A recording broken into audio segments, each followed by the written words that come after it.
जय जय राम कृष्ण हरे जय जय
राम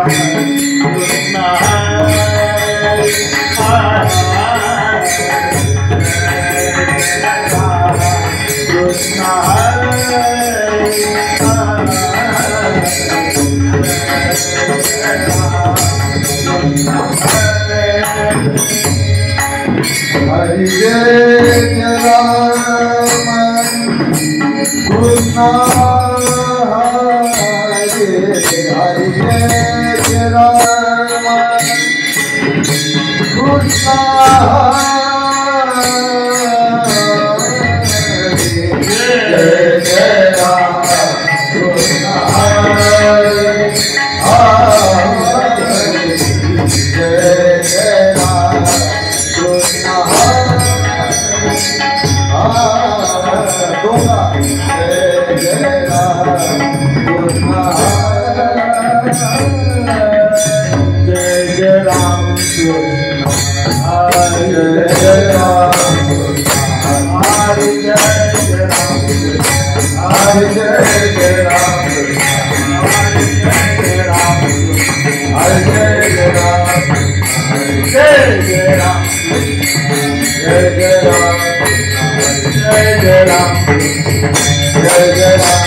Oh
काय सांगू आता संताचे उपकार, काय सांगू आता संतांचे उपकार. काय सांगू संताचे उपकार सांगू संताचे उपकार माझ निरंतर जागरी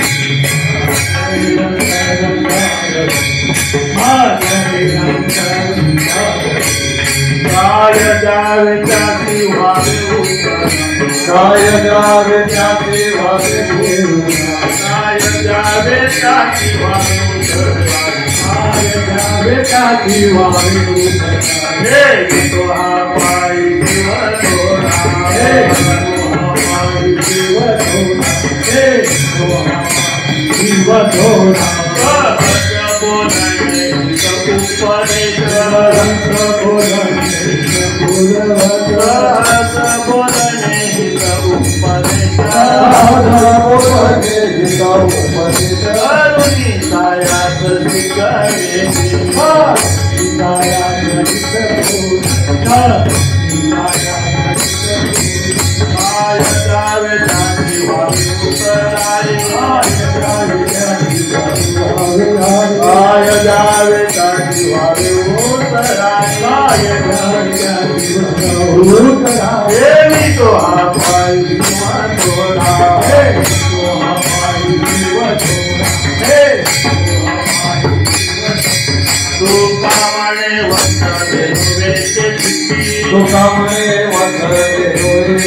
पायी जीव थोडा हे तो हा पायी जीव थोडा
कायवानो आता संतांचे उपकार मज निरंतर जागविती काय द्यावे त्याशी व्हावे उतरावे ठेवी तो हा पायी जीव थोडा सहज बोलणे हित उपदेश करुणी सायास शिकविती काय द्यावे दासी व्हावे उतरावे ठेवी तो हा पायी जीव थोडा तुका म्हणे वत्स धेनुवेची चित्ती तैसे मजा येती सांभाळीत काय द्यावे दासी मागू ठेवी तो हा पायू जीव थोडा महायोग पीठे तटे भीमरथ्या वर पुंडली धातून मुनिंद्रया समागत तिष्ठन्तमानन्द कंदम परब्रह्मलिंगम भजे पांडुरंग समचरण सरोज सांद्र नीलाभुदाभं जगननीत पाणि मंडनानं तुलसी माला कंदरं कंजनेत्रं सदय धवलासं विठ्ठल चिंतयामि पांडुरंगा करू प्रथम नमन दुसरे चरण संतांचिया पांडुरंगा करू प्रथम नमन पांडुरंगा करू प्रथम नमन पांडुरंगा करू प्रथम नमन पांडुरंगा करू प्रथम पांडुरंगा करू प्रथम पांडुरंगा करू प्रथम पांडुरंगा करू प्रथम पांडुरंगा करू प्रथम पांडुरंगा करू प्रथम नमन पांडुरंगा करू प्रथम नमन पांडुरंगा करू प्रथम नमन पांडुरंगा करू प्रथम नमन दुसरे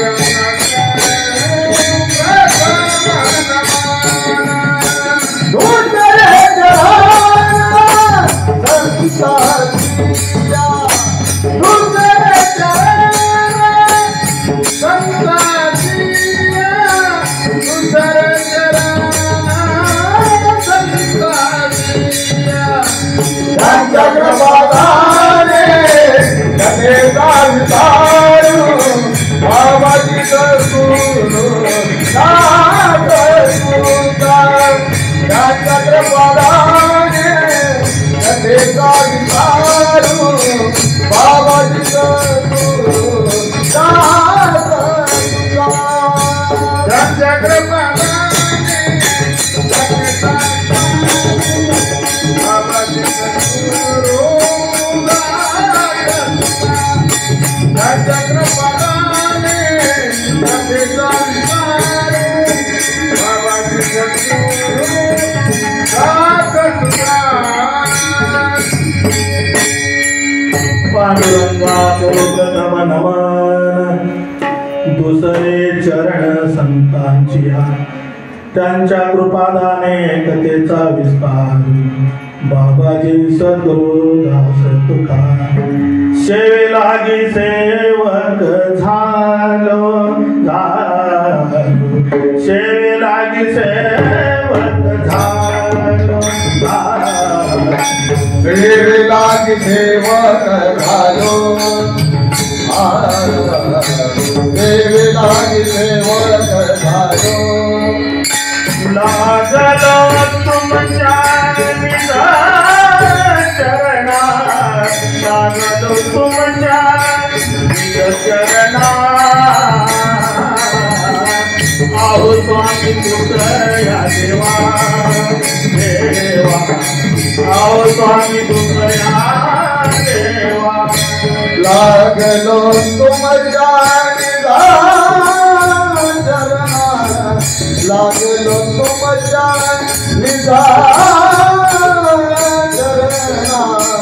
आहो स्वामी तुकया देवा यावरी न करावा अवेर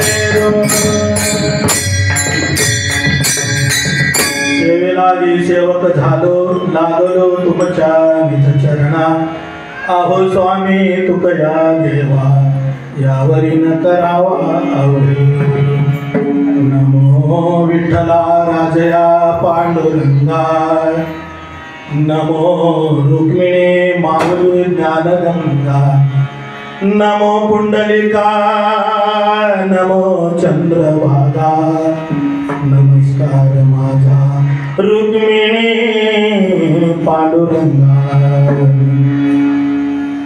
जयांची केली स्मरण सकळ होय सकळ विद्येचे अधिकरण ते जीवंदू श्री चरण श्री गुरुचे ते नमस्कार मी आता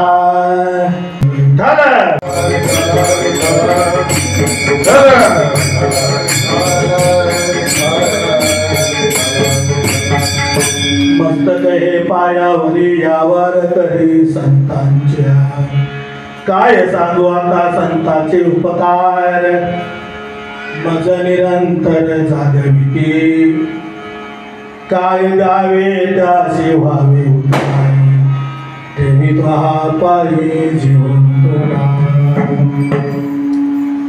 जगद्गुरु संत तुकोबाराय महाराज आजच्या या अलौकिक अशा घेतलेल्या अभंगामध्ये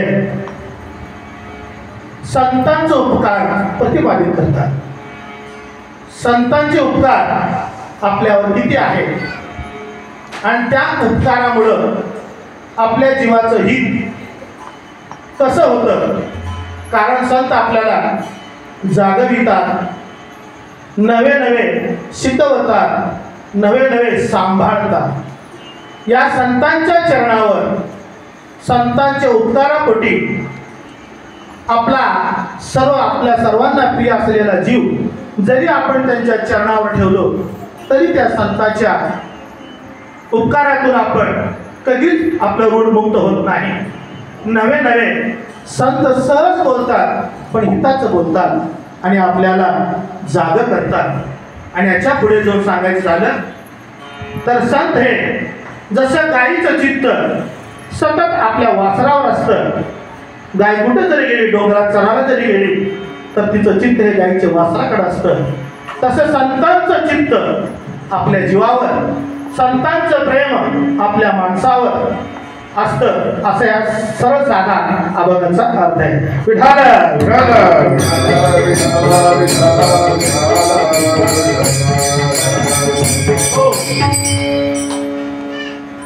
कीर्तन रूपी सेवेच्या पूर्वी अल्पसा पर्याय द्यायचा तो असा. आज खरं तर माझं परमभाग्य समजतो मी. जगद्गुरु संत तुकाराम मंदिर 1932 पासून स्थापना झालेला आहे आणि 100 वर्षाच्या पूर्ण होण्याच्या वाटचालीवर आहे. हा मंदिर जे स्थापन केले हरिभक्त परायण शिवराम महाराज मोरे, त्यानंतर हरिभक्त परायण श्रीरंग महाराज मोरे,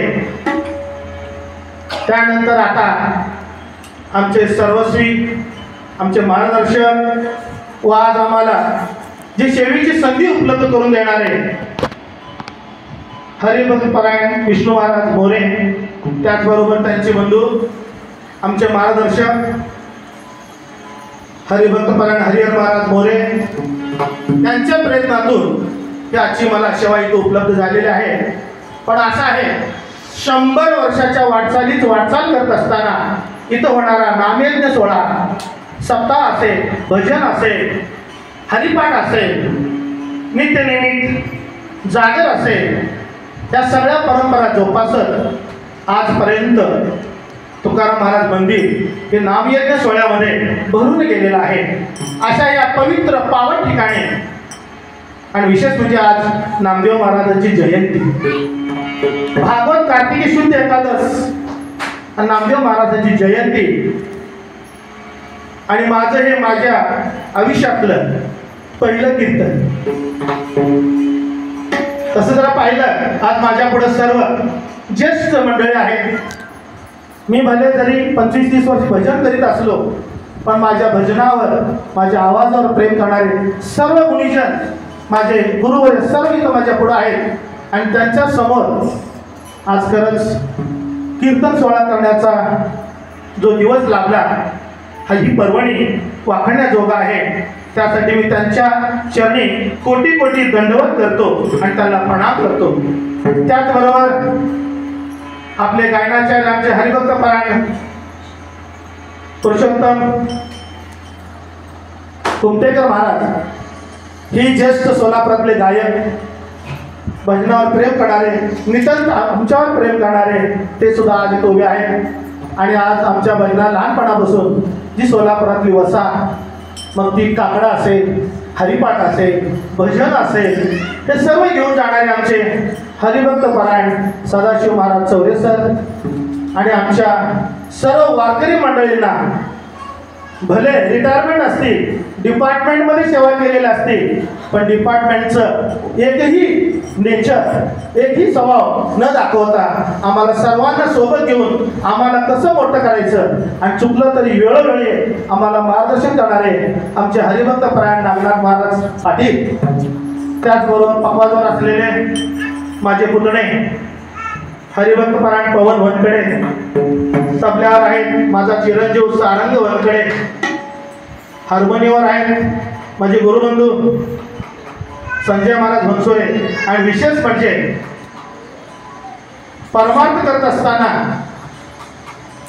महाराष्ट्रात नव्हे देशामध्ये ज्या महाराजांचं नाव झालं, हरिभक्त परायण बाबा महाराज सातारकर, आज त्यांचं कीर्तन म्हटलं की आपल्या अंगावर शहारे येतात, नवे नवे आपण आनंदानं डुलतो. महाराजांचं कीर्तन म्हणजे एक अक्षरशः पर्वणी आहे.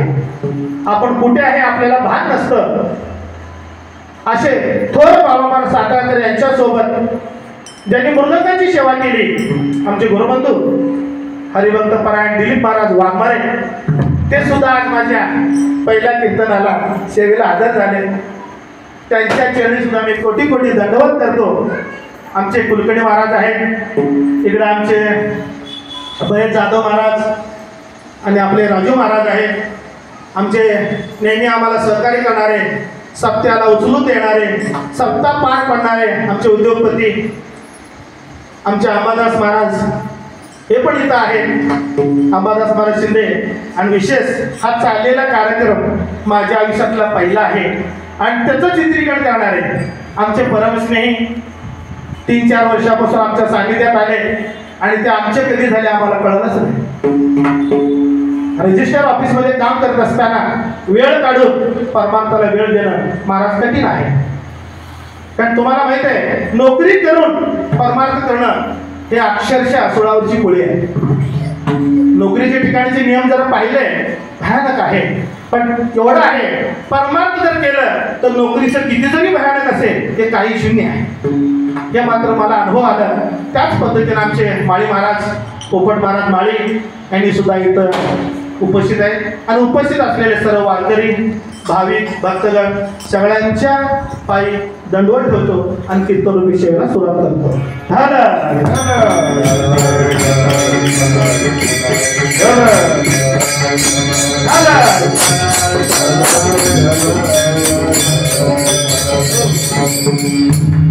प्रसंगी प्राप्त वेळी घेतलेला अभंग जगद्गुरु देवनिवासी देवमान्य विश्वमान्य नवे नवे वारकरी संप्रदायाचे कळसस्थानी असणारे वैराग्याचे महामेरू आणि काळाला लाथ मारून सदैव वैकुंठास गमन करणारे जगद्गुरु संत तुकाराम महाराज यांच्या गाथ्यातील संतपर चरणातील अभंग आपण निरूपणासाठी घेतलेला आहे.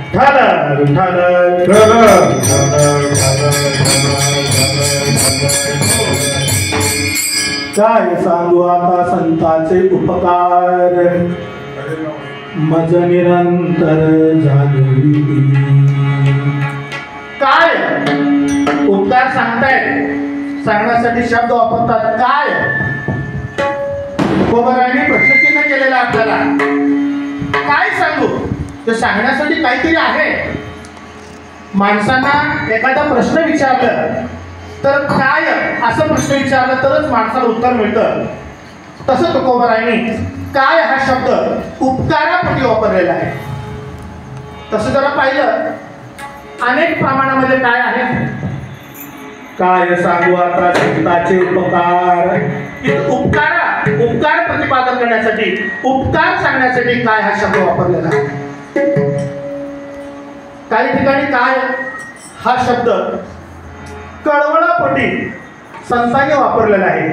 काय वाटे बहु तळमळ आंधळे सकळ भैरमोत. इथं तळमळ व्यक्त केली आहे तुकाराम महाराजांनी. नामदेव महाराजांनी तर संतांचं महिमा सांगण्यासाठी काय हा शब्द वापरलाय. काय सांगू आता ज्ञानोबाची ख्याती वेद महिषामुखी बोलविले. काय सांगू आता ज्ञानोबाची ख्याती वेद महिषामुखी बोलविले. संतांचं महिमा सांगण्यासाठी काय हा शब्द वापरलेला आहे. नाथरायणी उपासात्मक वापरलेला आहे. काय नपुसका पद्मिनीची सोहळे वाजेशी डोहळे कैसे होती. नाथरायणी वापरलेला आहे. अजून एक नाथरायणी संतापजनक हा काय शब्द वापरलेला आहे. काय माय गेली होती भूतापाशी हरिनये मुकाशी अरे मोडा. म्हणजे आपण एवढे प्रमाण पाहिले याच्यामध्ये काय आहे. पण काय जरी एक शब्द असेल पण त्याचा अर्थ त्या ठिकाणी वेगळा आहे. जसं आपण आपल्या एखाद्या खाण्याच्या पदार्थाचा विचार केला. दुधापासून आपण अनेक पदार्थ करतो. ताक आहे, दही आहे, लोणी आहे, चक्का आहे, श्रीखंड आहे, बासुंदी आहे, बरेच पदार्थ आहेत. पदार्थाचे नाव वेगळे आहेत तसे पदार्थाचे चव वेगळे आहेत. पण पदार्थ बनवलेले आहे दुधापासून. तसं या अभंगामध्ये काय हा शब्द फक्त ना फक्त उपकारासाठी वापरलेला आहे. म्हणून तुकोबाराय सांगा मी काय करू. सांगा मी काय करू. सांगा मी काय करू. सांगा मी काय करू.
संतांचे उपकार.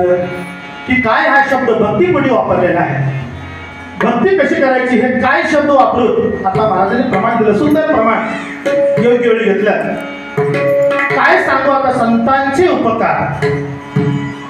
संतांनी आपल्यासाठी जे उपकार केलेले आहेत. जेव्हा आपली सजीवाची भूतलावर जेव्हा जीवाची सृष्टीची निर्मिती होणार होती त्याच्या अगोदरच भगवंतानी देवानी 7 पदार्थ आपल्याला उपकार केलेला आहे. रविचंद्रोघना वृक्षा नदी गावच सज्जना येते परोपकाराय इदे देवे निर्मितः. प्रसिद्ध सुभाषित आहे. रविचंद्रोघना. रवी म्हणजे सूर्य, चंद्र, पाऊस, वृक्ष, नद्या, गाय आणि सज्जन हे 7 पदार्थ भगवंतानी सृष्टीची निर्मिती उत्पत्ती करण्याच्या अगोदरच निर्मिती केलेली आहे. त्यांचे सुद्धा आपल्यावर भरपूर उपकार आहेत. पण सूर्याचा जर उपकार पाहिला, सूर्य आपल्याला प्रकाश देतो. नवे नवे जीवनसत्व देतो. तुम्हाला माहित आहे, आताच महाराजांनी काल सोलर बसून घेतलं. एका महिन्याचं लाईट बिल जास्त आल्यानंतर आपल्याला टेन्शन आहे, पण आज इगे ना इगे प्रकाश मिळते, लाईट बिल अजिबात नाही. उपकार आहे सूर्याचे, चंद्राचे पण आपल्यावर उपकार आहे. चंद्र सुद्धा शीतलता देतो आपल्याला. शेतकरी धान्य लावतात, धान्य पिकवतात, शीतलतेमुळं रात्री धान्यामध्ये पुष्टी निर्माण होते. नवे नवे पुष्टी नवे अक्षरशः अमृत निर्माण होतं, आणि ते धान्य आपण खाल्लं तर आपण सदृढ राहतो. हे सुद्धा चंद्राच्या शीतलतेचा आपल्यावर उपकार आहे. त्यानंतर नदी आहे. नदी सुद्धा आपल्याला उपकार करते. त्या नदीमध्ये आपण आंघोळ करतो, कपडे धुतो. नवे नवे नदीतून आपण सगळ्या गोष्टी करत असताना आपलं पापक्षालन होतं, आणि नदी सुद्धा आपल्याला उपकार करते. म्हणतात ना, वाचे म्हणता गंगा गंगा जाती भंगा. कारण नदीचं जरी गंगेचं नाव जरी घेतलं तर आपले पाप धुवून जातात. तेवढे मोठे नदीचे उपकार आहे. पाऊस आहे, पावसाशिवाय तर काहीच नाही. आताच्या पावसाचा विचार करायचा नाही. आता जो पाऊस झाला तो अति झालाय, पण पाऊस उपयोगाचा आहे. कारण पाणी हे माणसाचं जीवन आहे. पाण्याशिवाय माणूस जगू शकत नाही. जसं श्वासाशिवाय हवाशिवाय श्वास नाही, पाण्याशिवाय जीवन नाही, त्याप्रमाणे पाऊसही महत्वाचा आहे. गाय तर आपण गाईला 36 कोटी देवता मानतो. गाईपासून दूध आहे, गोमूत्र आहे, शेण आहे, अनेक प्रकारचे आपल्याला पंचगव्य गाईपासून आपल्याला मिळतात. गाई पवित्र आहे. त्यानंतर वृक्ष, वृक्षाचे तर आपल्याला 7 आपल्याला उपकार आहे. पुष्प पुष्प पत्र छाया समूळ वृक्ष सर्वांगे सफल. वृक्षवल्ली अमांतोय रे वनचरे. वृक्षवल्ली अमांतोय रे वनचरे. वृक्षवल्ली अमांतोय रे वनचरे. वृक्षवल्ली अमांतोय रे वनचरे. भक्ती सुस्वर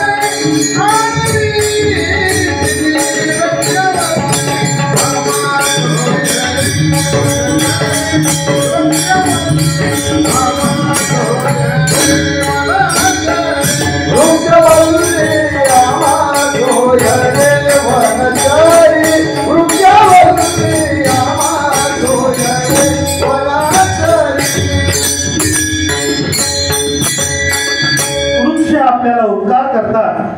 सावली तर देतातच देतात. लावणाऱ्याला पण सावली आहे, तोडणाऱ्याला पण सावली आहे, आणि फळं काढण्यासाठी दगड मारणारलाही फळ आहे.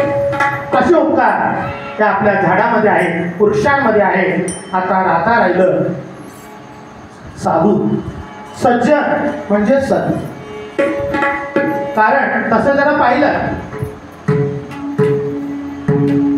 जगामध्ये 3 वर्ग पडतात. मी थोडं जरा विषय बाजूला घेतो. एक आहे सत्कर्म करणारा वर्ग, म्हणजे साधू संत, हे सत्कर्म करणारा वर्ग आहे.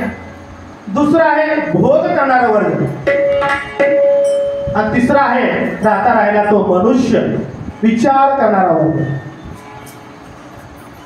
आता पहा, आपण ज्या मंदिरात बसलेला आहे, साधू संत आहेत, महात्मे आहेत, सत्कर्म करणारे आहेत, म्हणून आज मंदिर उभा आहे, ते टिकलेलं आहे.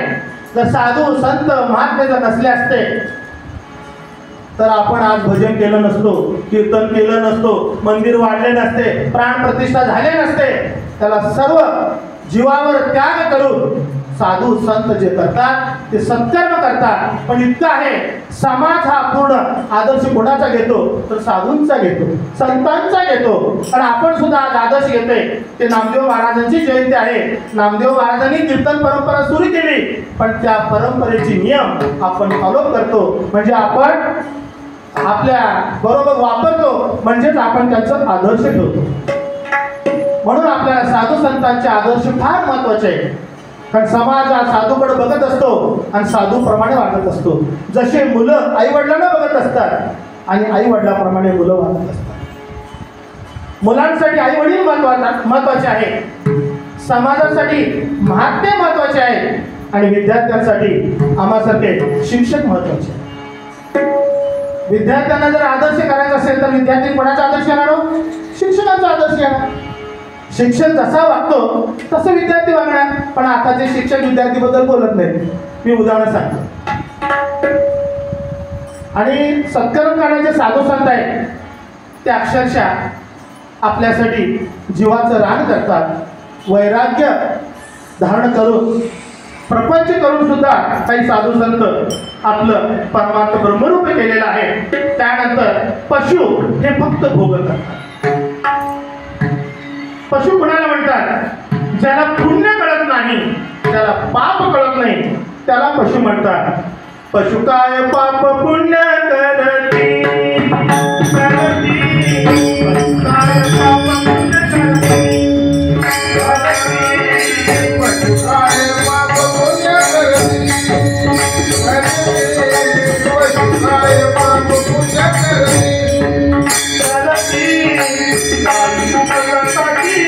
करती,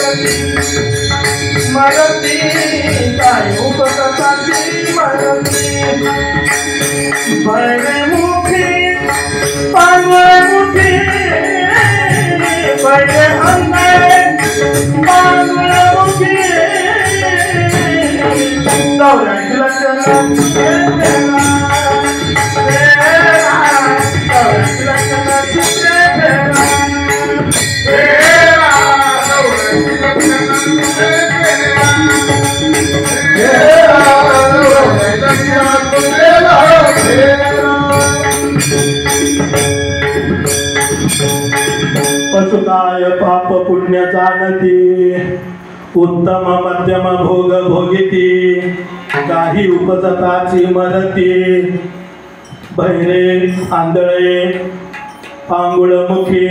हे फक्त पशुच्या बाबतीत आहे. आणि दुसरा म्हणजे तिसरा जो वर्ग आहे तो मनुष्य वर्ग, की विचार करणारा. आणि विचार मनुष्यालाच का सांगितलेला आहे? एवढी भूतलावर जेवढी जीवसृष्टी आहे त्या सर्व जीवांमध्ये विचार करणारा आणि विचार देणारा आणि विचार ऐकणारा तो फक्त ना फक्त मनुष्य आहे. म्हणून तुकोबरायांचा अभंग आहे, सारा सार विचार करा उठाउठी, नाम धरा कंठी विठोबाचे. तुकाराम महाराज आपल्याला सांगतात, मनुष्याला सांगतात. का? आपल्याला बुद्धी आहे. सर्व जीवांपेक्षा मनुष्य जीवाला बुद्धी भरपूर आहे. म्हणून संत काय सांगू आता संताचे उपकार, मज निरंतर जाऊ. पण मला सांगा, तुकोबरायांना कोण विचारलं नाही हो, तरी सुद्धा तुकोबराय सांगतात काय सांगू आता. कोण विचारलंय? नाकारांचं प्रमाण आहे आणि शास्त्र आहे. काही ठिकाणी विचारल्यावर सांगायचं असतं, काही ठिकाणी न विचारता सांगायचं असतं, काही ठिकाणी गप्प बसायचं असतं. उदाहरण सांगतो, लक्षात येईल. एकदा काय झालं, एक माणूस वाटावरून जात होता.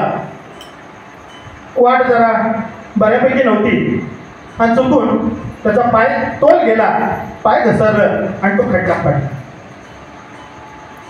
खड्ड्यात पडल्यानंतर दुसरा माणूस जाता जाता पाहिला आणि त्याला उचलून वर घेतलं आणि सहज म्हणाला, अरे कधी पडला तुम्ही? तोंड पाहिलं नाही का तुम्हाला? असा हा बोलला. तर लगेच तिसरा तिथं उभा होता, मी पाहिलो म्हणला पडलेलं. हा, मग का काढलं नाही? त्यांनी मला सांगितलंच नाही, मी कसं काढू?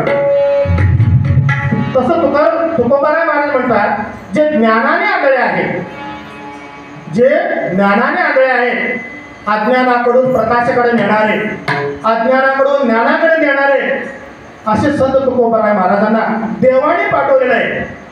तुका म्हणे माझा धाडिले निरोप, तुका म्हणे माझा धाडिले निरोप, तुका म्हणे माझा धाडिले निरोप, तुका म्हणे माझा धाडिले निरोप.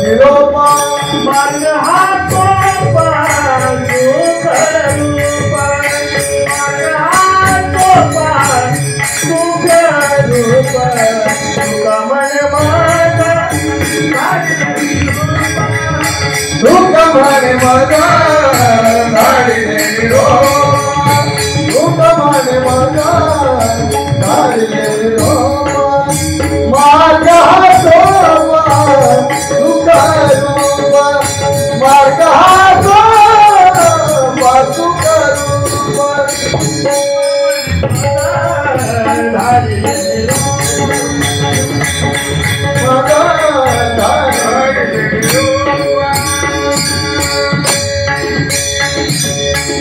तुका म्हणे माझं धाडिले निरोप तुकोबारांना निरोप आला महाराज त्या साधकांचं कल्याण करा. हा मार्ग कसा आहे? सोपा आहे, नवे नवे सुखरूप आहे. बघा अनेक मार्ग असतात पण सगळ्याच मार्गामध्ये सुख भेटत नाही. म्हणून आपण अनेक मार्गाच्या आटापिटा करतो आणि या आटापिटा करण्यामध्ये कधी सुख मिळालं हेच कळत नाही आपल्याला आणि पण अजून आपण सुख सुटत जातो. तसं आपलं झालेलं आहे. आपण मी आणि माझामध्ये अडकलेलं आहे. पण संतांचे उपकार सांगत असताना उपकाराबाबत सुद्धा 4 प्रकार आहेत. कारण आपल्या जेवढी भूतलावर जीवसृष्टी आहे त्याच्यामध्ये एक 2 वर्ग आहेत. एक वर्ग आहे कृतज्ञ आणि एक वर्ग आहे कृतज्ञ. हे 2 फार महत्वाचे वर्ग आपण अभ्यासतो, पाहतो आणि वावरतो. जो कोणी केलेल्या उपकाराचा जाणीव ठेवतो, आपण म्हणतो ना हा तो माणूस फार छान आहे हो, मी त्याला असं मदत केलं होतं पण त्यांनी मला जाणीव ठेवली. उपकाराची जाणीव ठेवणे त्याला कृतज्ञ म्हणतात. कृतज्ञ ज्ञानाने ज्ञानाचा विचार करून कृतार्थ होणारा कृतज्ञ. आणि दुसरा आहे कृतज्ञ, त्याला कोणत्याही गोष्टीचं घन नसतं. कृतज्ञ हा सापासारखं नेहमी उलट. ते उदाहरण शब्द लक्षात येईल, दृष्टांत देतो. एकदा काय झालं, विंचू पाण्यात पडला. विंचू पाण्यात पडला, बेडकाने पाहिलं.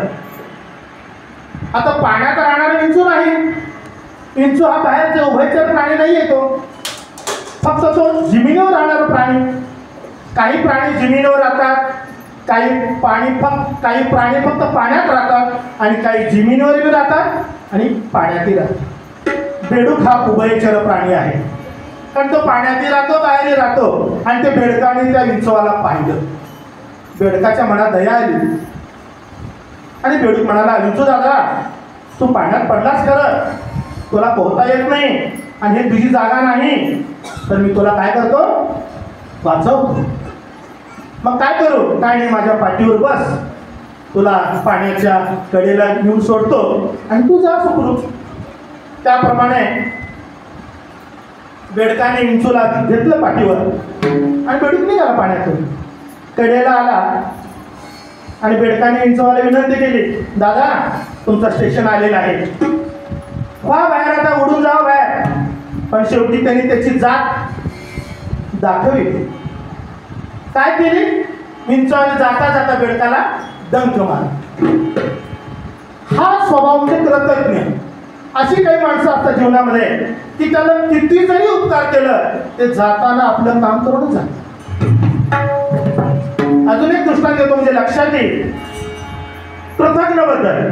कसं कृतज्ञ आणि कृतज्ञ वेगळं बघा. आता खालचा कृतज्ञ आहे, हा कृतज्ञ नाहीये. मी अनावधान कृतज्ञ म्हणलं असेल पण कृतज्ञ आहे. एकदा काय झालं, एक साधू जगत होता, अनेक वर्ष तपश्चर्या करत होता. तसे साधू हे तपश्चर्या असतात.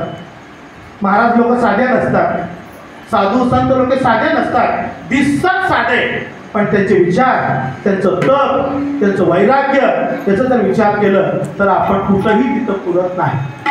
अशी अनेक उदाहरणं आहेत की त्यांचा महिमा आपल्याला बघितल्यावर कळतो, त्यांचा एक हा महिमा. आणि याच्यावर अनेक प्रमाण आहेत. मग त्या साधूनी जंगलामध्ये जप तप चालू होतं. तेवढ्यात एक उंदीर पळत पळत साधू जवळ गेला. साधू महाराज म्हणले, उंदीर माझ्याकडं? त्याला वाटलं मठातला असेल कुठंतरी. उंदीर येऊन पुढं बोलू लागला, महाराज मला वाचवा. म्हणलं काय झालं तुला? माझ्या मागं मांजर लागलेला. मांजर. साधू महात्म्याने त्या उंदराला आशीर्वाद दिला, मर्जरा भव म्हणून. तो उंदीर मांजर खाना गेला जंगलामध्ये फिरायला. पुन्हा इकडं तिकडं काही दिवस मजा केली. पुन्हा त्या मांजराच्या माग कुत्रा लागला. मांजर पळत पळत पळत पुन्हा साधू जवळ आला. महाराज दया करा, मला वाचवा, अन्यथा माझं काय खरं नाही. साधूने पुन्हा म्हणलं श्वान भव. साधूंचं ताकद आहे, साधूंचं महात्म्य सांगतोय, पण त्याचं जाणीव ठेवत नाही. हा मला उद्देश सांगायचे. मग त्याने कुत्रा झाला. पुन्हा जंगलामध्ये काही दिवस मस्तपैकी मजा केली. कुत्र्याच्या मागं वाघ लागला. मग आता काय खरं नाही म्हणलं, वाघाच्या पुढे काय खरं नाही आता. पुन्हा तिथून पळ ठोकलं. माणूस अडचण आल्यावरच मोठ्याकडे येतो, साधूकडे येतो, संतांकडे येतो. अडचण आल्या तर देवाला आपण 1 रुपया टाकतो आणि लाख रुपये मागतो. अडचण आल्याशिवाय आपण जात नाही कोणाकडे. खरं आहे ना.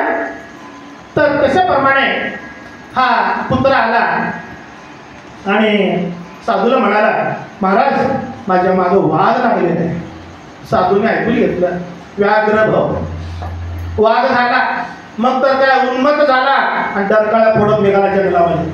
आता मी वाघ आहे, मला कोणी काय करणार नाही, कोणी माझ्या मागं येणार नाही, आता माझं राज्य आहे. असं करत करत काही दिवस गेले. पण त्याच्या मनामध्ये सुद्धा पाल चुकचुकली. मला कोणाची भीती नाही, फक्त एकाची भीती आहे. बघा, ज्या माणसाला कोणी मोठं करतं ना, त्याला कोणाची भीती असते? मोठं करणाऱ्याची भीती असते. आपल्या मुलांना कोणाची भीती असते? वडिलांची, आईची. मोठं होईपर्यंत, मोठं झाल्यावर नसते. ते लहानच आहेत ना. त्याच्यामुळं त्याच्या विचारात आलं की मला माझ्यापेक्षा मोठं. आता मला भीती म्हणजे साधूची आहे. कारण उंदराचं मांजर केलेलं आहे. बोला ना, मांजराचं कुत्रा केलेलं आहे आणि कुत्र्याचं वाघ केलेलं आहे. मग त्यांनी मला काय केलं तर काय सांगायचं, त्यालाच मारून टाकू म्हटलं. मी काय स्वरूप वाघ होईल, जंगलाचा राजा म्हणून राहील. निघाला आपल्या डोक्यात घेतलं सगळं विषय. पण संतांना चाल कळते. वाघ येताना ज्या चालीने येत होता, नागनाथ पाटील साहेब आहे तिथं. आरोपी कसा आहे, चालीवरून ओळखतात. कोणता आरोपी सज्जन आहे, कोणता आरोपी दुर्जन आहे आणि कोणता आरोपी निष्पाप आहे, ते चालीवर कळतं त्यांना. आणि ते तर संत आहे. संतांनी लगेच चाल ओळखली, हा मला कशाला आलेला आहे, मारायला आलेला आहे. वाघाने येऊन पंजा मारणार तेवढ्यात गोष्ट होणार. पुन्हा उंदीर केलं, दृष्टांत संपला. मला सांगा, साधू संतांनी एवढं उपकार केलं, पण त्या उपकाराची जाणीव न ठेवणं हा कृतज्ञ.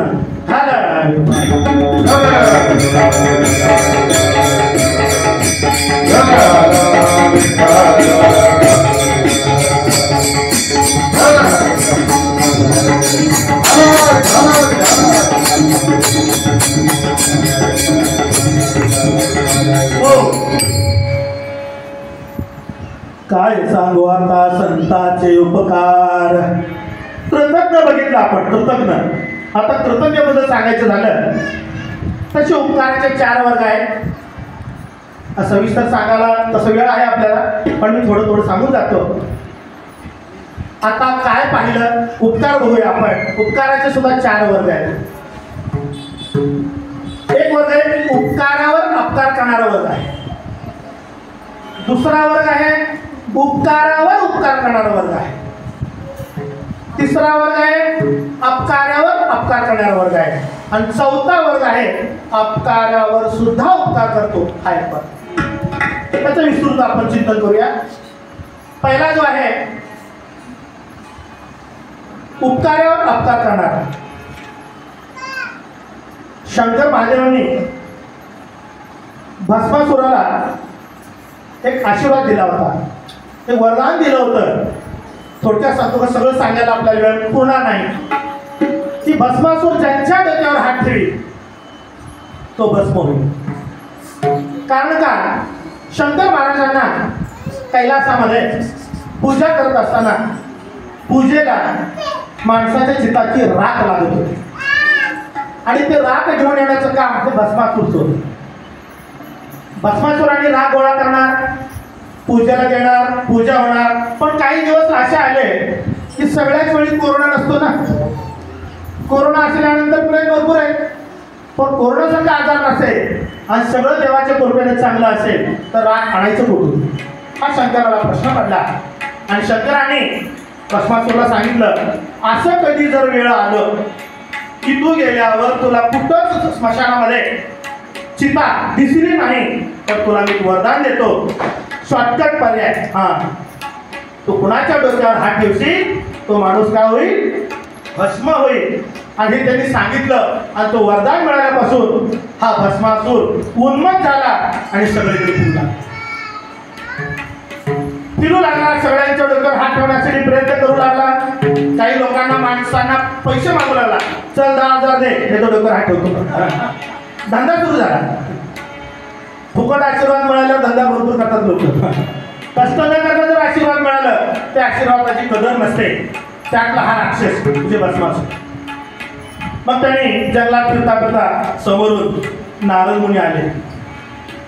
जे काम केलेलं कधीच रद्द होत नाही तो नारद मुनी, ज्यांनी वाल्मिकी नाही, वाल्मिकी ऋषी बनवले. कळीचा नारद म्हणतो आपण. काही कळीचा नारद सहज बोललं तर भांडण भेटतात, सहज बोललं तर चांगलं होतं. पण हे संत आहे, ऋषी आहे, मुनी आहे. तर यांची भेट झाली आणि यांच्या डोक्यावर हात ठेवायला निघाला. हात ठेवायला गेल्यानंतर नारदांच्या लक्षात आलं, अरे तू म्हणाले माझ्याकडे तो हात ठेवायला नाही म्हणले, पूजेला मला राग घेऊन जायचंय, मी भस्मासूर आहे, मला शंकराचं वरदान आहे, मी डोक्यावर हात ठेवणार आहे आणि मी राग घेऊन जाणार. अरे म्हणलं माझ्या डोक्यावर हात तुला काय म्हणलं, तुला कोण दिलं वरदान, शंकर दिले ना, मग जा ना शंकराच्या डोक्यावर हात ठेव, कैलासाचा राजा होशील आणि सुंदर अशी पार्वतीचा पती होशील. काय येण्याचं करायला म्हणलं. नारदाने लावली कट. निघाले भस्मासूर पळत पळत पळत कैलासावर.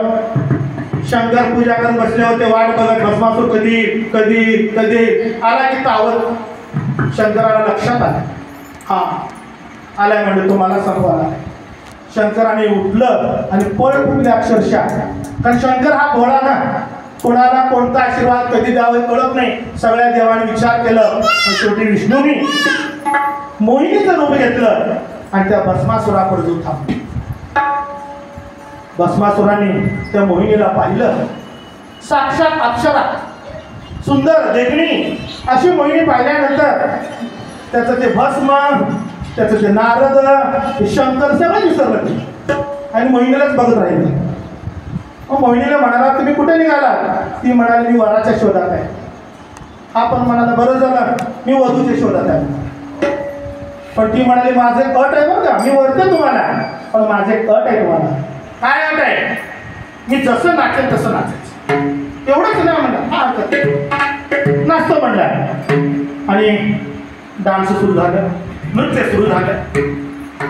नृत्य करता करता मोहिनीने डोक्यावर हात ठेवलं आणि भस्मासुरी डोक्यावर हात झाले की भस्मासुरा भस्म झाले.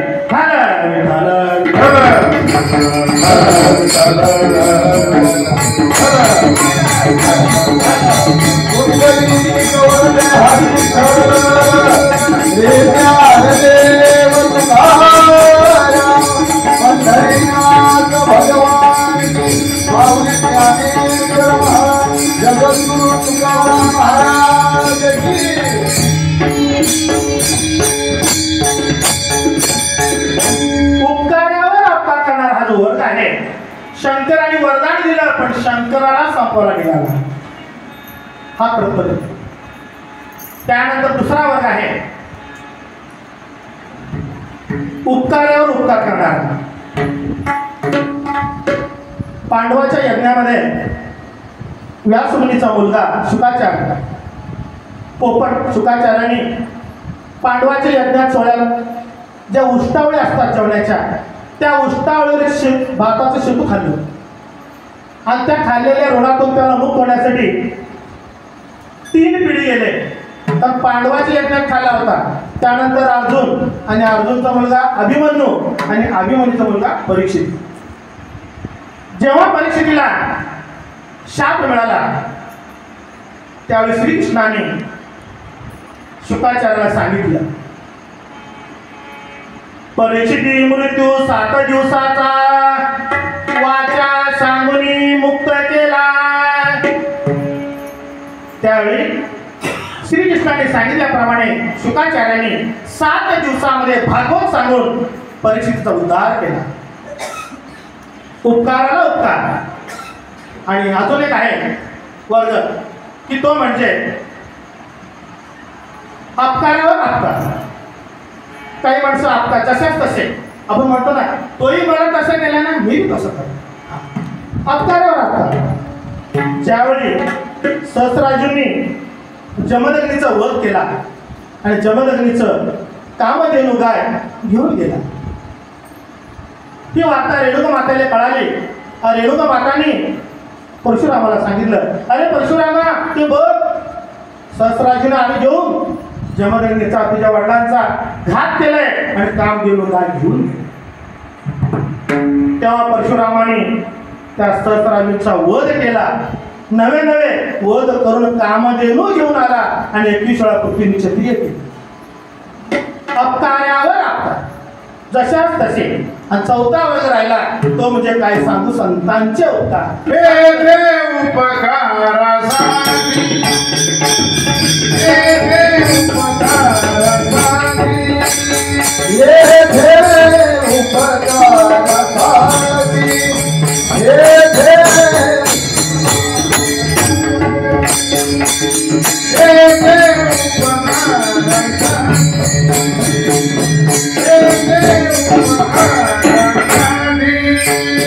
ये देव उपकारासाठी, ये देव उपकारासाठी. आले खरे जावई गुंडी, आले खरे जावई गुंडी, हे देव उपकारासाठी, हे देव उपकारासाठी. आले गरजा वैकुंठी,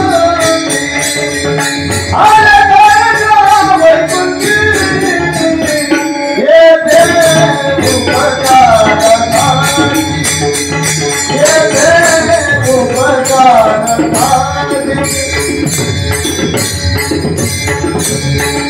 येथे उपकारासाठी आले गरजा वैकुंठी.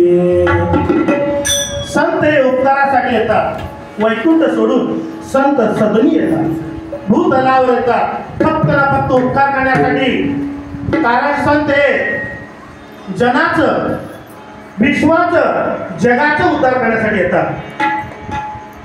आणि ते उद्धार करत असताना त्यांच्या मनामध्ये यात किंचित सुद्धा अपेक्षा नसते. हे संत असतात. असे उपकाराचे 4 प्रकार आहेत. आणि 4था प्रकार जो संतांचा आहे. संत आपल्याला तर काय करतात, मज निरंतर जागरी, मज निरंतर जागरी, काय सांगू आता संतांचे उपकार, काय सांगू आता संतांचे उपकार, काय सांगू आता संतांचे उपकार, काय सांगू आता संतांचे उपकार. मज निरंतर जागरी, मज निरंतर जागरी, मज निरंतर जागरी. काय सांगू आता संतांचे उपकार, मज निरंतर जागृती. संत आपल्याला जागवतात. संत आपल्याला सांभाळतात. नवे संत आपल्याला शिकवतात. उठा जागे वारे आता,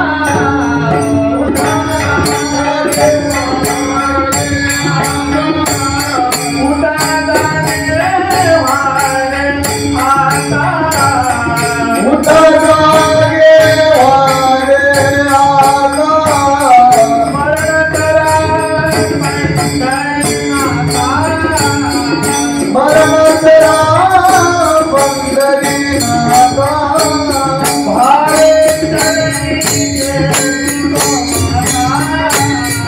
भारत जननी तो माता. उठा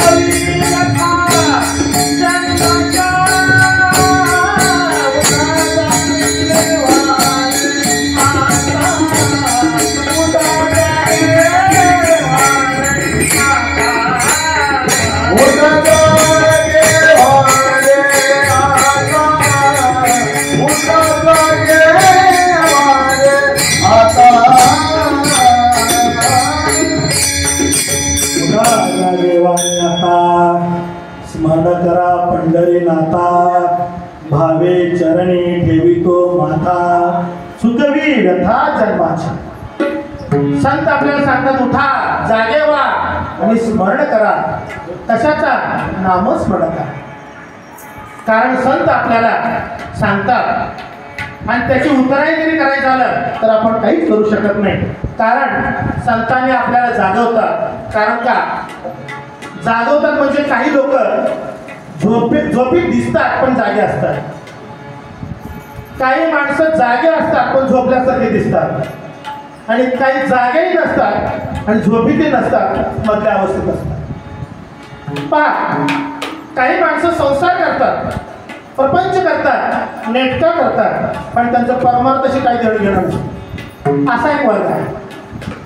आणि दुसरा वर्ग आहे परमार्थ सुंदर करतात, प्रपंच सुंदर करतात, एकदम चांगलं करतात, पण परमार्थाविषयी अनभिज्ञ असतात. परमार्थाचं त्याला ज्ञान देणं घेणं नसतं. आम्ही संसार चांगलं करतो, पगार आहे, सगळं चांगलं आहे, त्यातच ते खुश असतात. आणि तिसरा वर्ग आहे तो ऋषीमुनींचा वर्ग आहे. ते परमार्थाकडेही लक्ष देत नाही आणि जनतेकडेही लक्ष देत नाही. ते ऋषी असतात. आणि चौथा वर्ग जो आहे आतूनही जागे असतात, बाहेरूनही जागे असतात आणि जागे करून आपल्याला जागे करतात. म्हणून तुकोबा महाराजांनी अभंगाच्या पहिल्या चरणात सांगतात, काय सांगू आता संताचे उपकार, काय सांगू आता संताचे उपकार, काय सांगू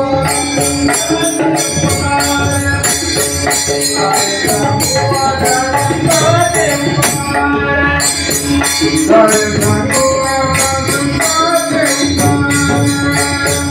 काय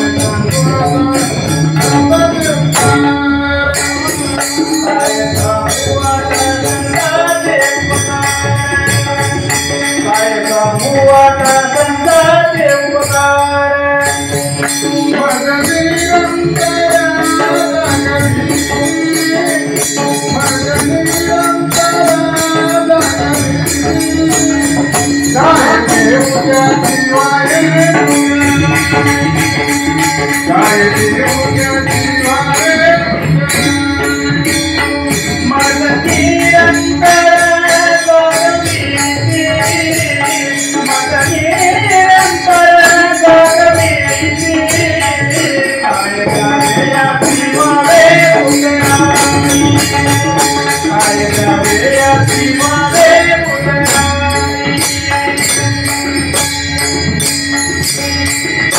काय सांगू आता संतांचे उपकार, मज निरंतर झाले. संतांचे उपकार आपल्या इतके आहेत की ते आपल्याला जागवतात. चंदनाचं झाड असतं पहा, जेव्हा चंदनाचं झाड लावलं जातं तेव्हा सुद्धा चंदनाच्या झाडाला सुवास असतो. त्याचा तो धर्मच आहे. चंदनाचं झाड मोठं होतं आणि जेव्हा झाड तोडण्याचा प्रयत्न होतो त्यावेळी सुद्धा तो कुऱ्हाडीचा घाव सहन करतो, पण त्या कुऱ्हाडीला मात्र सुवास देतो. म्हणून संतांना चंदनाची उपमा दिलेली आहे. तुका म्हणे गोड चंदनाचे अंगी, तैसे तुम्ही जगी संत जना. तुका म्हणे गोड चंदनाचे अंगी, तैसे तुम्ही जगी संत जना. अवतार तुम्हा धराया कारण, उद्धाराया जग जड जीवा. जड जीवाचा उद्धार करण्यासाठी चंदनाने कुऱ्हाडीचा जरी घाव सहन केला पण त्याला सुवास देऊन प्रसाद देतो. हे संतांचं महिमा आहे. पण संत सहज बोलतात पण हिताचं बोलतात. आता बोलण्याचे तसे 12 प्रकार आहेत. कोण कपटीनं बोलतं, कोण उपहासात्मक बोलतं, कोण टाकून बोलतं, कोण फायद्यासाठी बोलतं, कोण तोट्यासाठी बोलतं, कोण फसवण्यासाठी बोलतं आणि कोण कसंही बोलतं. असे 12 बोलायचे प्रकार आहेत. पण संत मात्र सहज बोलतात पण हिताचं बोलतात. म्हणजेच हे बोलण्याचे 12 प्रकार बाजूला टाकून संत बोलतात. कसे बोलतात? तैसे साच आणि मवाळ मितले आणि रसाळ शब्द जैसे कल्लोळ अमृताचे. संत हे कसे बोलतात? साच खरं बोलतात, मवाळ मधुर बोलतात. संतांचं सहज जरी बोलणं असेल ते हिताचं का आहे आणि त्यांच्या बोलण्यामध्ये सत्य आहे. आता तुम्ही म्हणसाल मी एक उदाहरण सांगतो, दृष्टांत सांगतो, सर खरं बोलतो. एकदा काय झालं, माझ्या शाळेमध्येच पालक मीटिंग होती आणि पालक मीटिंगला आम्ही सूचना दिली की सगळ्यांनी आपल्या पालकांना बोलून आणा बरं का. आले सगळ्यांचे आई बाबा माता पिता आले आणि आमचा विद्यार्थी आला. सर हे माझे वडील बरं का. नमस्कार केला. ते आमची वडिलांची पत्नी म्हणे. मुलगा काय म्हणाला? हे माझ्या बाबाची पत्नी आहे, माझी वडिलांची पत्नी आहे. मला सांगा तो सांगतो ते खोटं आहे का? खरं आहे पण मवाळ नाही. मवाळ आहे का? मवाळ नाही. तर संत सहज बोलतात पण मवाळ बोलतात. मुखी अमृताची वाणी देह देवाची कारणी. संत मुखाने सहज बोलतात आणि आपला उद्धार करतात, कारण संतांच्या बोलण्यामध्ये तेवढं ताकद आहे. एकदा काय झालं, अकबर राजाने, अकबराच्या घरी पोपट होता, सुंदर पोपट आवडीनं पाळलेला. तसं पोपट सुंदरच असतो. पोपटासारखे काम करणारे माणसं सुंदरच असतात, पोपटही सुंदर. पण राजाने सगळ्या प्रजेला सांगितलं या पोपटाची मेलेली वार्ता किंवा मरण पावलेली वार्ता मला कोणी सांगेल त्याला मी फाशी देईन. कधीतरी जन्माला आल्यावर मरण अटळ आहे. कालांतराने पोपट रामनाम सत्य झालं. तर सांगायची उद्या राजाला, सांगितलं तर फाशी, सांगायचं कोणाला? मग सगळ्यांनी मिळून बिरबलकडे गेले आणि बिरबल हा चतुर बिरबल, चतुर तो शिरोमणी असा हा बिरबल. तो सगळं ऐकला. मी सांगतो म्हणला, का असते सांगायला. राजाकडे गेला. हो राजेसाहेब, हो राजेसाहेब, ते काय पोपट, काय झालं पोपट? राजेसाहेब काय सांगायचं म्हणला. पोपट डोळे पांढरे केले म्हणला, वर तोंड केले, पाय वेडे वाढ केले. का पोपट मेला का माझा? अकबर बोलले, मेला का माझं? असं अकबराने बोलला. सांगण्याचं तात्पर्य काय? सहज बोलून, मावळ बोलून ती वेळ मारून गेलं हे संतच ठरत आहे. म्हणून संत कसे बोलतात? साच बोलतात, सत्य बोलतात, खरे बोलतात, गोड बोलतात, मधुर बोलतात आणि आपल्याला सहज बोलतात, पण आपल्या हिताचं कल्याण करतात. जगाच्या कल्याणात संतांची विभूती देह कष्टविधी परोपकारी. कारण संत सहज बोलतात पण आपल्या देहाचं कष्ट स्वतः करून घेतात आणि आपल्या देहाला काही कष्ट न घेता आपला उद्धार करतात. पण त्यासाठी आपण काय व्हावं लागतं? ऋणी राहावं लागतं. त्यासाठी आपल्याला ऋणी किती जरी केलं की संतांच्या चरणातून आपण ऋणी होत नाही. अभंगाचं दुसरं चरण आहे. पण आता आपण जरा भजन घेऊ, त्यानंतर पुढील विस्तार करू. विठोबार तुम्हारे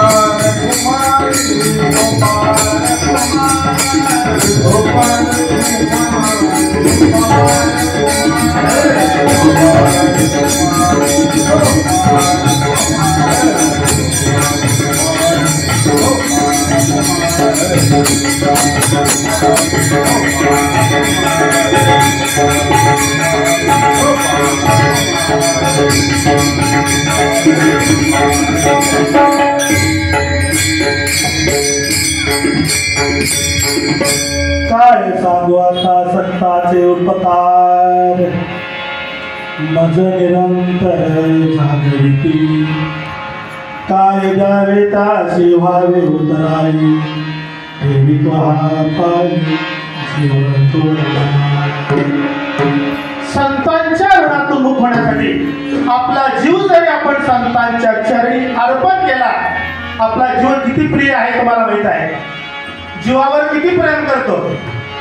एखाद्या कार्यक्रमाला जायचं असेल, आपण नटतो, थाटतो, नको त्या सगळ्या गोष्टी करतो, ते फक्त आपण सुंदर दिसण्यासाठी करतो.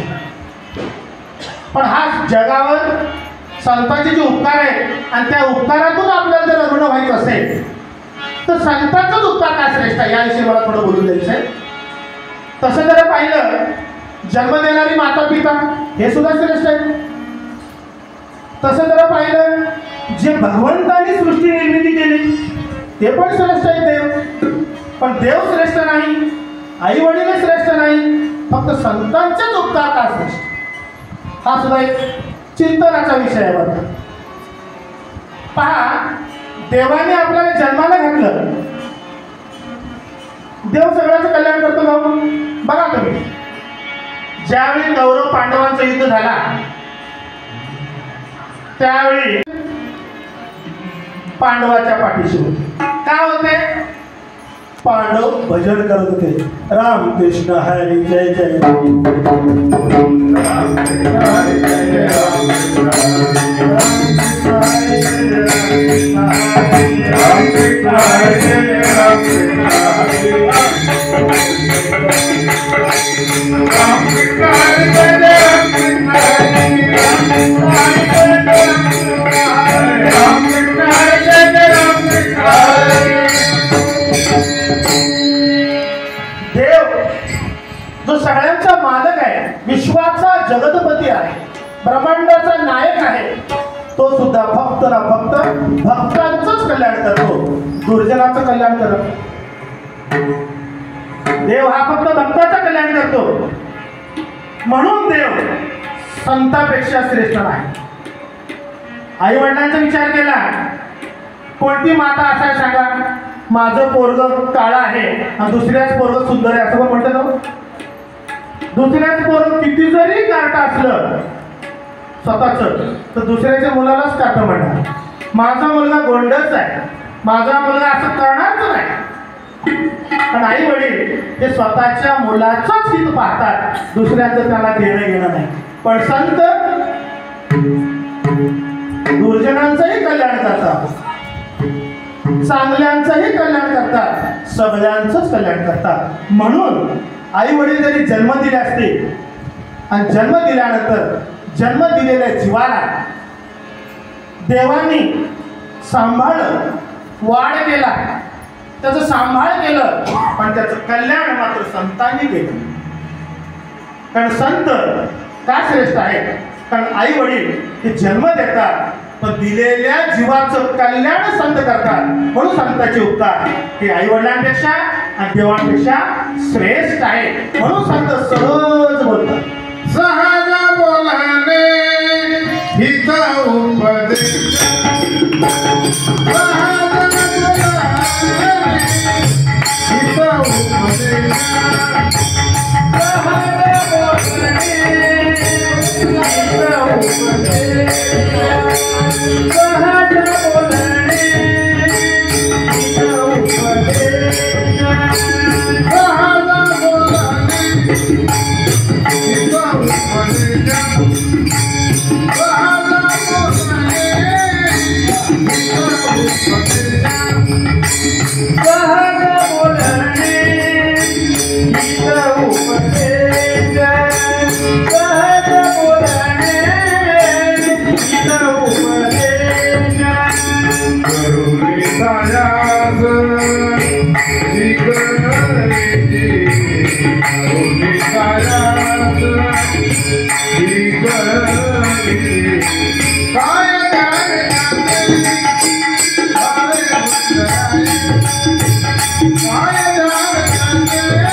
काय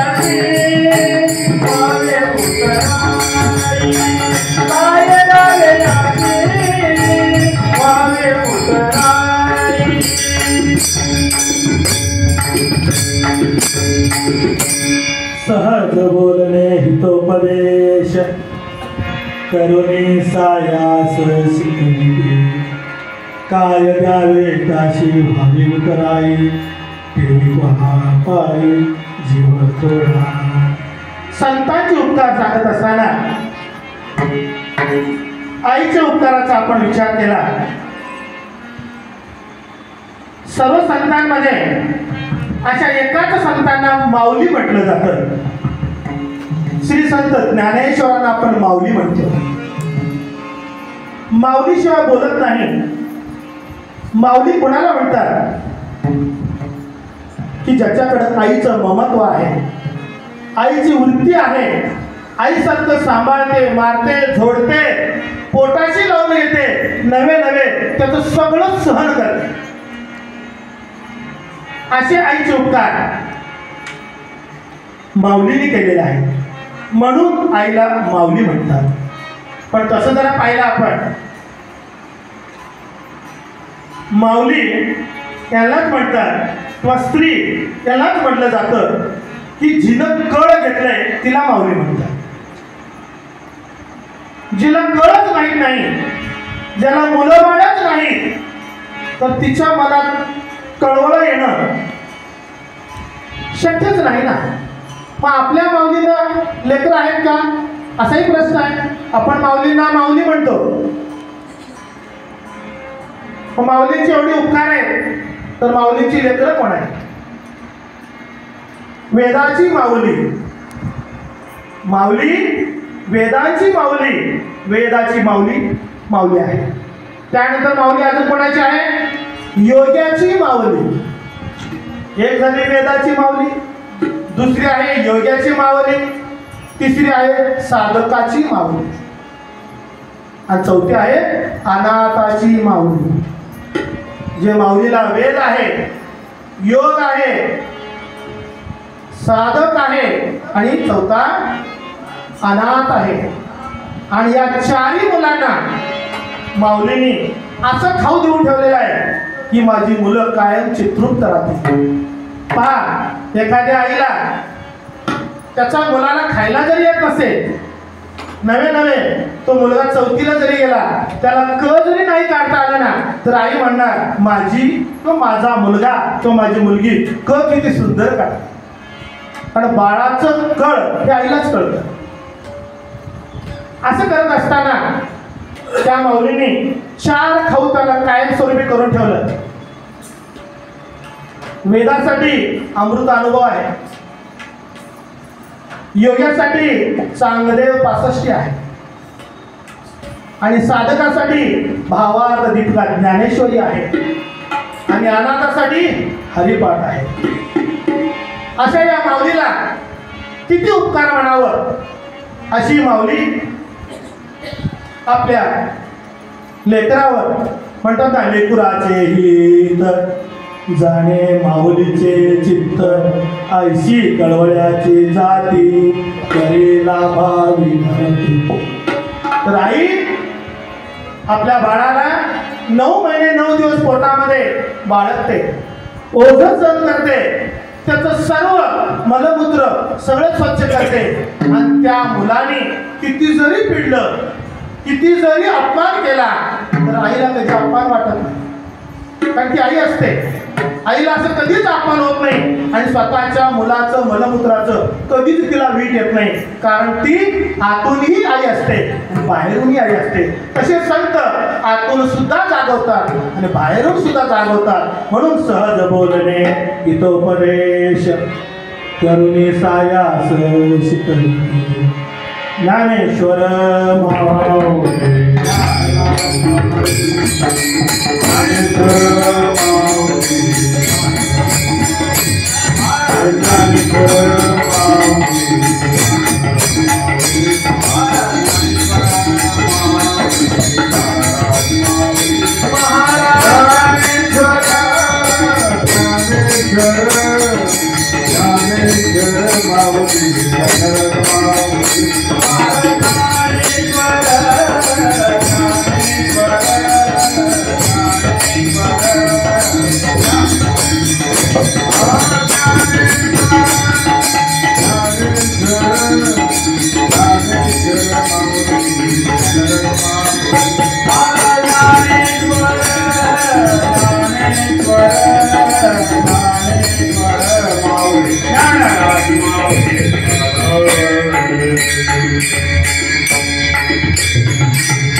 काय सांगू आता संतांचे उपकार मज निरंतर जागविते काय द्यावे त्यासी व्हावे उतराय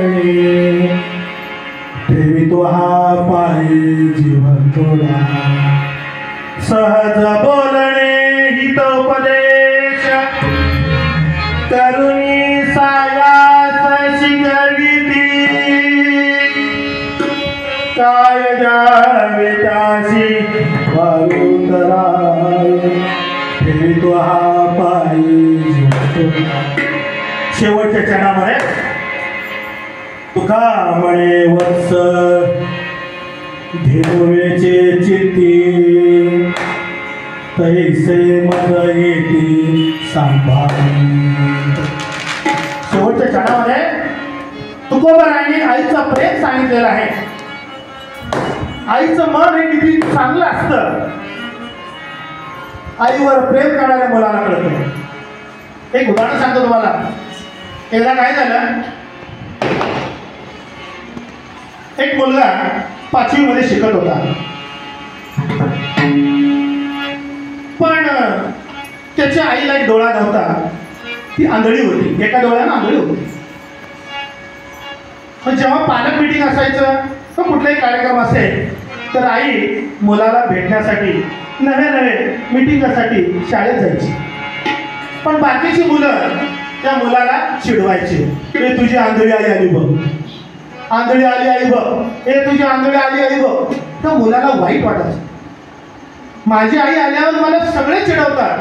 तो मुलगा घरी येतो, आई तू माझ्या शाळेत कधीच येऊ नको, नाही तर मी शाळा शिकत नाही. आई म्हणाली, काय रे बाबा काय झालं, माझ्याकडे तर चुकलं का? एक तर तुझा बाप लहानपणीच वारला, तू पोटात 2 महिन्याचा असताना तुझा बाप गेला दारूची व्यसनानं. मी एवढं काबाड शिकवतो तुला शिकवलं, आता 5वीला आला आणि आता का?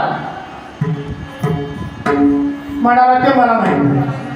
मग एकदा दोनदा बोलणं झाल्यावर तो सांगितला, आई तू जर शाळेत आलीस ना तर सगळे माझे मित्र आंधळी आई आली बघ, आंधळी आली आई बघ असं मला चिडवतात आणि त्याचं मला वाईट वाटतं. ती म्हणाली, बाबा म्हणू दे त्याला आंधळी, मी आंधळीच आहे, त्यात काय वाईट आहे? पण नाही, मला ते ऐकायचं नाही, मला ते सहन होत नाही. आणि तू जरा शाळेत आली तर मी शाळेला जा. असं झाल्यानंतर आई काय शाळेत जात नाही. मुलगा शिकतो, मोठा होतो, इंजिनियर होतो आणि इंजिनियरच्या निकालाला तो देशात पहिला येतो. सगळीकडे पेपरला बातमी जाते आणि ही वार्ता आईला कळते. पण ठरलेले ना, बाळाच्या शाळेत कॉलेजात जायचं नाही.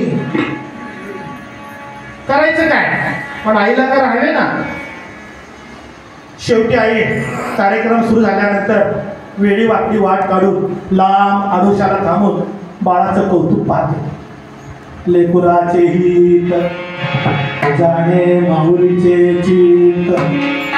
कारण माऊलीचं चित्त काय आहे त्या माऊलीलाच माहीत असतं ना. तर ती माऊली पाहत असताना त्या मुलाचा आनंद सोहळा चाललेला होता. ट्रॉफी दिली जात होती, हार घातले जात होते, फटाके फोडत होते, सगळ्या मोठ्या आमदार खासदार मंत्र्यांच्या हस्ते सत्कार चाललं होतं. आनंद गगनात मावत नव्हतं, पण बघण्याला अधिकार नव्हता. तरी सुद्धा एक शिक्षकाने आईला पाहिलं आणि आईला पाहिल्यानंतर तो आईला बोलून घेतला. त्या कार्यक्रमामधून आई आली. आई आल्यानंतर आईला पाहिल्यानंतर हा मुलगा तेवढा कार्यक्रम केला, त्याच्यानंतर जो निघून गेला तो आलाच. पुढे कालांतराने तो मुलगा गेला, कंपनीमध्ये जॉबला लागला, जॉब केला, बरेच दिवस तिकडे राहिला आणि कालांतराने इकडे आई पण वयस्कर झाले आणि मरण जवळ आलं आणि आई शेवटी मरून गेली. आणि अडगली गवन बेटी अंधयाची माती, अडगली गवन बेटी अंधयाची माती.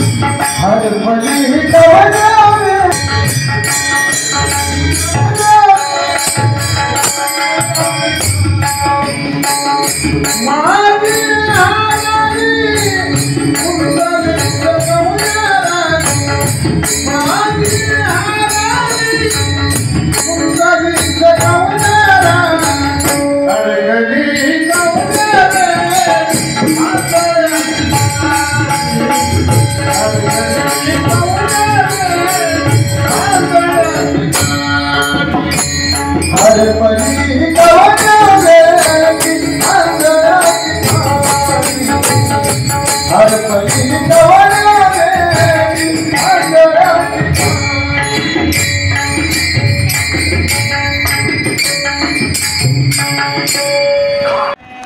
आणि कालांतराने तो परदेशातो मुलगा गावाकडे आला. जुन्या घराचा शोध घेतला. बरेच दिवस झाले होते. त्याच्या ओळखीचे कोणी गावात नव्हते. त्याच्यासोबत ते पण शिकून नोकरीला वगैरे गेले होते. तो घरात गेला. घराच्या समोर सगळं गवत वगैरे वाढलेलं होतं. दाराला कुलूप होता. कुलूप तोडलं. घरात गेला. एका फळीवर वडिलांचा फोटो ब्लॅक अँड व्हाईट आणि त्या फोटोच्या समोर उद्बत्ती लावण्यासाठी एक लाकडाचा ठोकळा होता आणि त्या ठोकळ्याच्या खाली एक चिठ्ठी होती. ते चिठ्ठी जेव्हा हातात घेतला त्याला वाईट वाटलं. कारण त्या चिठ्ठीमध्ये लिहिलं होतं, बाळा तू मला शाळेत येऊ नको म्हटलास. मी आले तरी तू म्हणालास की पुढं आलं तर मी शाळेला जाणार नाही. मी हेही सहन केले बाळा. पण जेव्हा तुझा देशात नंबर आला तेव्हा तुझं कोण तू पाण्यासाठी आले चोरून पाहत होते. पण दैव जाणे सरांनी बोलवून घेतलं म्हणून मी आले. माझं चूक काहीच नाही आणि तू मला बघून निघून गेलंस. पण सांगते ऐक, तू ज्यावेळी जन्मलास एक तर 2 महिन्याचा असताना पोटामध्ये 2 महिन्याचं तू बाळ असताना तुझे वडील गेले आणि ज्यावेळी बाळांत झालं सुंदर गोंडस मुलगा जन्माला आला. त्याचा आनंद झालं. पण त्याचं पालन पोषण कसं करावं ही मोठी चिंता माझ्याकडे होती. दुसरी ती म्हणजे तुझा एक डोळा आंधळा होता. कोणाचा आंधळा होता? बाळाचा डोळा आंधळा. आई म्हणाली मला एक तर पुत्र नाही, एक तर नवरा नाही आणि तो झाला तो पुत्र असा दिसायला गोंडस आहे, मुलगा आहे, सुंदर आहे, पण डोळा नाही. तर मला काही त्यात आनंद आहे का? त्यावेळी आईने डॉक्टरला सांगितलं आणि डॉक्टर म्हणाले जर याचा डोळा जर बरा करायचा झाला तर पर्याय नाही. कोणतरी डोळा दान करावं लागेल तरच ह्याला दिसेल अन्यथा दुसरा पर्याय नाही. असं सांगितल्यावर मी स्वतःचा डोळा काढून तुला दिला बाळा. मी आंधळी नाही. आंधळी कोण आहे? आंधळा कोण आहे ते तू विचार कर. मी चांगले माझे डोळे तुला दिला कारण तुझ्या डोळ्याने मी आनंद बघावं. तुझा जो डोळा आहे तो माझा डोळा आहे.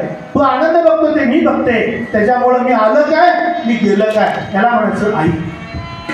लेकुराचे हित जाणे माऊलीचे चित्त ऐशी कळवळ्याची जाती करी लाभावी न प्रीती. म्हणून संत आपल्याला उपकार करतात नवे नवे.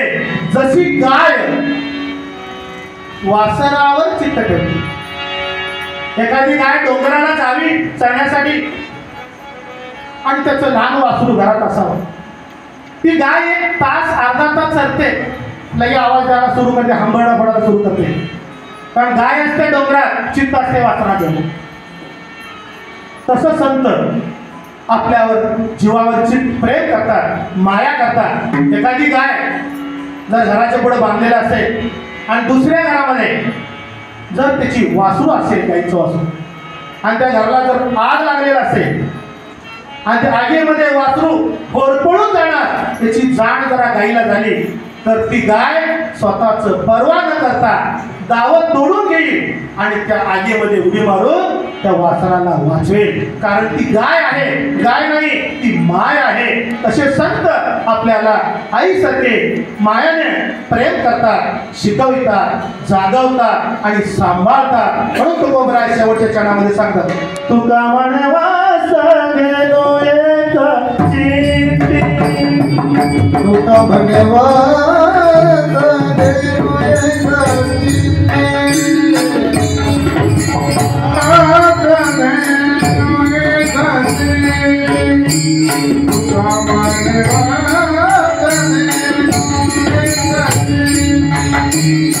तुका म्हणवास देऊ एक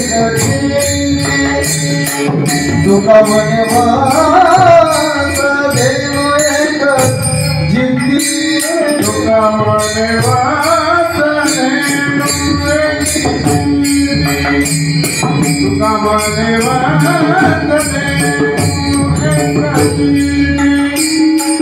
कैसे मज येती सांभाळी कैसे मज येती सांभाळी काय द्यावे भावे भूतराई काय द्यावे भावे भूतराई कैसे मज येती सांभाळीत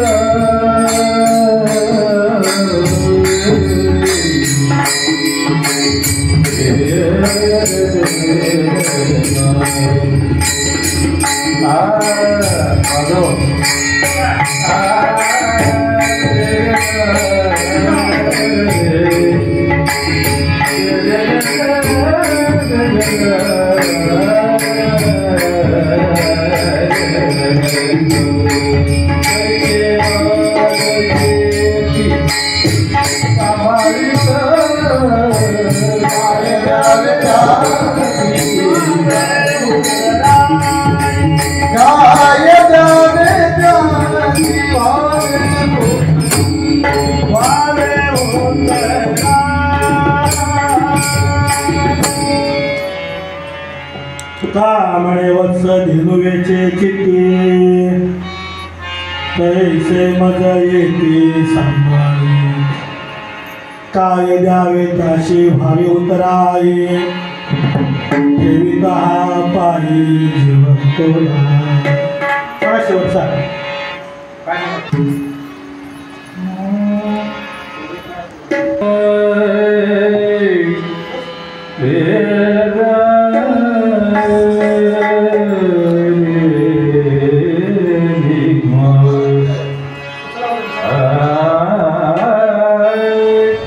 काय द्यावे याची भावे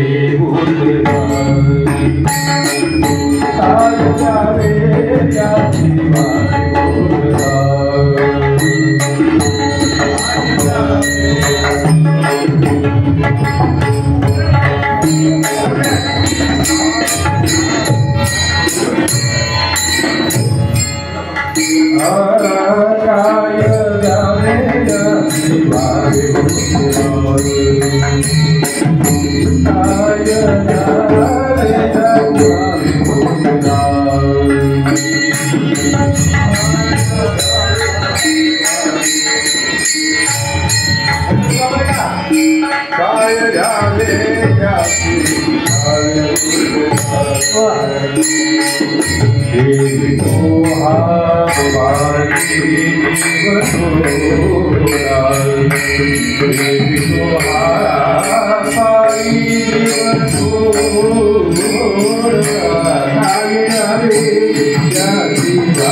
काय सांगू आता संतांचे उपकार माझा निरंतर जागृती काय लावे ताशी व्हावे कराये विद्वा पायी जीवतो सहज बोलणे हितोपदेश करुणी सायास शिकविती काय द्यावे ताशी व्हावे कराये विद्वा पायी जीवतो तुका म्हणे वत्स धेनुवेची चित्ती तैसे माझा येती सांभाळे काय द्यावे ताशी व्हावे उतरा विद्वा पायी जीवतो यथावत अवकाश आजच्या या मंगल दिनी भागवत कार्तिकी शुद्ध एकादश व नामदेव महाराजांची जयंती अशा या सुंदर पर्वणी माझ्यासारख्या पामराला आपण सेवेची संधी दिली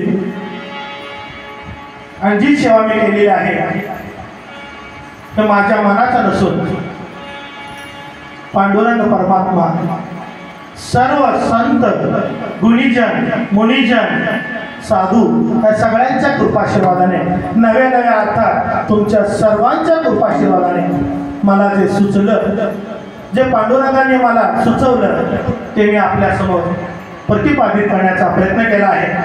यामध्ये जर काही चूक झाला असेल तर त्याबद्दल मी आपली माफी मागतो आणि जे बरोबर आहे ते संतांच्या चरणी अर्पण करतो आणि सेवेला पूर्ण विराम देतो. जय विठ्ठल.